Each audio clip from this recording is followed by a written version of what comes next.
దోచుకునే కేంద్రంగా రామగుండం.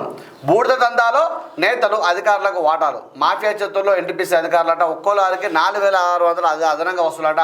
స్థానిక లారీలు ఇసుక బట్టీలకు ఉచితంగా ఇవ్వాలి.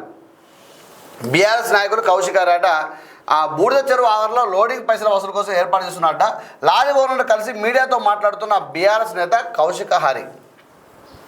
అయితే రామగుండం నియోజకవర్గం దోచుకోవడానికి కేంద్రంగా మారిందని బీఆర్ఎస్ నేత కౌశిక్ హరి అన్నారు. లోడింగ్ పేర తమ వద్ద అక్రమంగా రూపాయలు 4,600 వసూలు చేస్తున్నారని ఎన్టీపీసీ బూడిద లారీల యజమానులు నిరసన దిగారట. అయితే మేము మొన్న కూడా చెప్పాము, మా ఛానల్లో చూడొచ్చు మీరు. ఈ బూడిద లారీల దగ్గర వసూలు చేస్తూ ఉన్నారు. ఈ 150 లారీలు ఉంటాయి, ఇక్కడ 150 ఇక్కడ ఉంటాయి. 150 లారీలు ఉంటే అక్కడ నడవకుండా చేసి 8,000 అంటే లోడింగ్ చేస్తే 8,000 వస్తాయని చెప్పి ఈ బూడిద ఏదైతే ఉందో దీన్ని అమ్మడానికి ప్రయత్నాలు చేస్తారు. దీనికి దాన్ని ఏమంటారు ట్రాకింగ్ సిస్టమ్ అనేది పెట్టాలని చెప్పి, అలాగే ఎన్ని లారీలు పోతాయి ఇంకా చూడొచ్చు. ఇక్కడ దీన్ని ఒక చిన్న షెడ్ లాగా వేసుకొని దీనికి మళ్ళీ ఇంకోటి దీన్ని ఫోన్పేలు అని అవి ఇవని మనం ఇక్కడ చదవడం కూడా జరిగింది. అంతే కదా, చదవడం జరిగింది. ఏదున్నా కూడా ఈ నేతల మధ్య అధికారుల మధ్య సఖ్యత కుదిరి అధికారుల మధ్య సఖ్యత కుదిరి జరుగుతూ ఉంది. దీని మీద అక్కడ రామగుండ ఎమ్మెల్యే అయినటువంటి మక్కన్ సింగ్ గారు చర్యలు తీసుకోవాలని మేము కోరుతూ ఉన్నాం.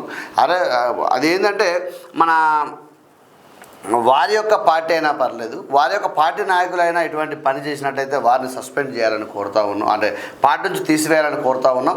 అలాగే అధికారుల మీద చర్యలు తీసుకునే విధంగా పై అధికారులకు కూడా చెప్పాల్సిన బాధ్యత రామగుండం ఎమ్మెల్యే గారి మీద ఉంటుంది. ఎందుకంటే ఇప్పటికీ అనేక సంక్షేమ పథకాలు కానీ అనేక కార్యక్రమాలు రామగుండంలో జరుగుతూ ఉన్నాయి, అభివృద్ధి పరంగా ముందుకు తీసుకుపోతూ ఉన్నారు. కాబట్టి అటువంటి సందర్భం లోపల ఇటువంటి విషయాల లోపల మీకు కానీ కాంగ్రెస్ పార్టీకి కానీ అక్కడ ఉన్న వారికి కానీ ఈ రాష్ట్రం మొత్తం చూస్తూ ఉంది. కాబట్టి ఇటువంటి జరగకుండా చూడాల్సిందిగా కోరుతూ ఉన్నాం. అలాగే ఇంకొక విషయం ఏంటంటే ఇది ఇప్పటి వరకు మేము చాలా సందర్భాల్లో మేము చెప్పడం జరిగింది.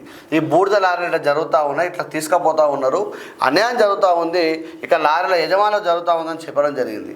కానీ దీని మీద చర్యలు తీసుకున్నట్టుగా ఒక ఆర్టీఓ అధికారులు కూడా వచ్చి మేము పట్టుకోవడం జరిగింది. అంటే స్టేట్మెంట్ కూడా గమ్మతిచ్చినారు వాళ్ళ ఆర్టీఓ అధికారులు కూడా. ఆరోపణల మేరకే మేము వచ్చిన ఆరోపణల మేరకు పట్టుకోవడం జరిగింది. పట్టుకున్నప్పుడు వాళ్ళ దగ్గర ఎలాంటి పర్మిషన్లు ఏమి లేవు, వారి మీద చర్యలు తీసుకోవడం జరిగింది. అంటే ఆరోపణల మీదే పట్టుకున్నారట వాళ్ళు. ఆరోపణల మీద పట్టుకోవడం ఏంది? ఆరోపణలు రావు, రాకపోతే వాళ్ళు పట్టుకోరన్నట్టే కదా, ఇది యథావిధిగా సాగుతూనే ఉన్నట్టే కదా.